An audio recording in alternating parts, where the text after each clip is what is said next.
అందరూ office time కదా, ఎందుకు ట్రాఫిక్లో ఇబ్బంది పడడం అని చెప్పి బయట నుంచి వచ్చేస్తున్నాం. నెక్స్ట్ ముందర నన్ను మంచి టిఫిన్ సెంటర్ ఉంటే ఆపేసి టిఫిన్ చేసి, అసలు ట్రావెల్ చేయడానికి ఈరోజు ట్రావెల్ చేయడానికే సరిపోతుంది, ఎక్స్ప్లోర్ చేయడానికి ఏముంటుంది, జస్ట్ రోడ్ వ్యూ అప్లోడ్ చేయడం అంతే. 2 days ఎట్లాగో. యాక్చువల్గా నేను నిన్న ఎంత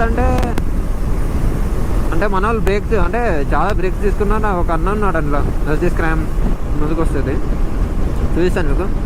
అతను ఏంటంటే నిన్న కొంచెం డ్యూటీ అంటే ఆఫీస్ వర్క్ ఉండని చెప్పి మధ్యలో ఆపుకుంటా వర్క్ చేసుకుంటూ వచ్చినారంట. ఆ టైం నాకు ప్లస్ అయింది, నేను వాళ్ళతో జాయిన్ అయిపోయినా. ఇప్పటికైతే చూద్దాం ముంగట. ఝాన్సీ అయితే ఇక్కడ నుంచి మనకు 588 kilometers చూపిస్తుంది, అంటే 447. అంటే గూగుల్ టైం ఎక్కువనే ఉంది కానీ మనం వెళ్ళే స్పీడ్ ఎక్కువ ఉంది కాబట్టి స్పీడ్కి ఎక్కువ ఏం మెయింటైన్ చేయట్లేదు మేము. 100 నుంచి లోపలే 90-100 క్రూజ్ చేసుకుంటూ వెళ్ళిపోదామని సేఫ్గా. మళ్ళీ రూమ్ నుంచి అయితే ఒక 85 kilometers ఏమో వచ్చినాం.